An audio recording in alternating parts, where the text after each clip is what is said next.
Hello everyone. This book is called Emmanuel's Dream, and it is the true story of Emmanuel Ofosu Yeboah. It is by Laurie and Thompson and Sean Qualls. In Ghana, West Africa, a baby boy was born. 2 bright eyes blinked in the light, 2 healthy lungs let out a powerful cry, 2 tiny fists opened and closed, but only 1 strong leg kicked. Most people thought he would be useless, or worse, a curse. His father left never to return, but his mother had faith. Her name was Comfort, and she named her first child Emmanuel, meaning God is with us. As Emmanuel grew, Mama Comfort told him he could have anything, but he would have to get it for himself. He learned to crawl and hop, to fetch water and climb coconut trees. He even shined shoes to earn money. Most kids with disabilities couldn't go to school. Still, Emmanuel's mother carried him there, until one day she said, "You are too heavy."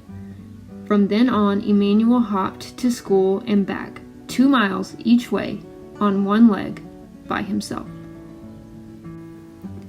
At first, no one would play with him, so Emmanuel saved his money and bought something none of his classmates had, a brand new soccer ball. Of course he would share it, if he could play too.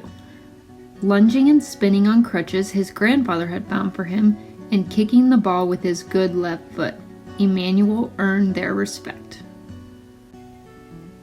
His new friends sometimes used their lunch money to rent bikes. Would Emmanuel be able to join them? His friend Godwin pushed him fast so he could balance.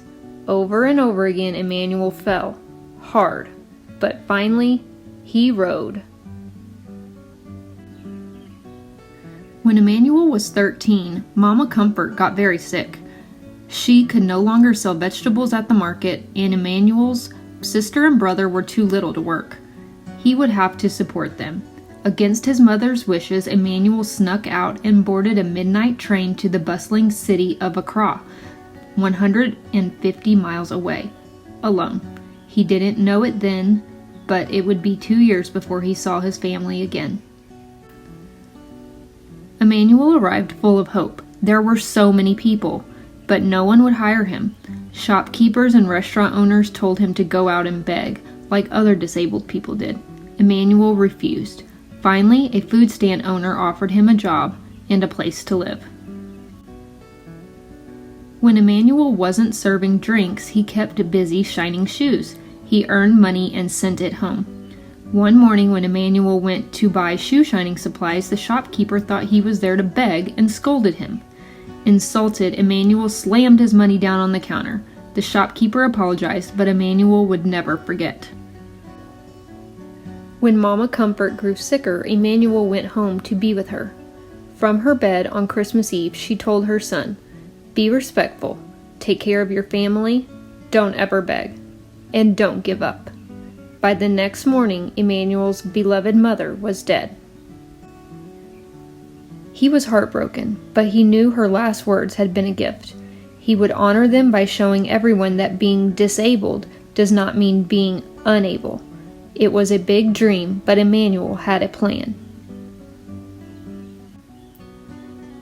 Emmanuel had a sharp mind, a bold heart, and 1 strong leg. All he needed was a bike. At first, no one would help. They thought his plan to bicycle around Ghana was impossible.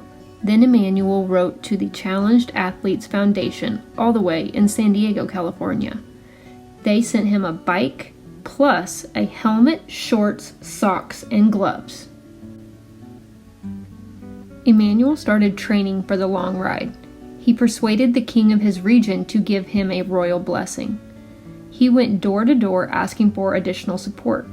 Finally, he hired a taxi to follow him with drinking water, a camera, and his best friends. Then Emmanuel tied his right leg to the bike's frame, jammed his left foot into a flip-flop attached to the pedal, and rode. Emmanuel pedaled through the bustling city of Accra. He pedaled through rainforest, over rolling hills, and across wide, muddy rivers.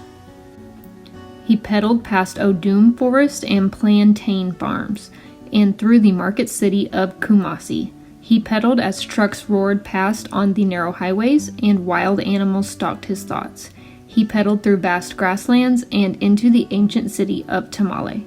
He rode up, down, across, and around his country, proudly wearing the colors of its flag on a shirt printed with the words, "The Pozo," or "The Disabled Person." The farther Emmanuel rode, the more attention he got. Children cheered. Able-bodied adults ran or rode along with him. People with disabilities left their homes and came outside, some for the very first time. The young man, once thought of as cursed, was becoming a national hero.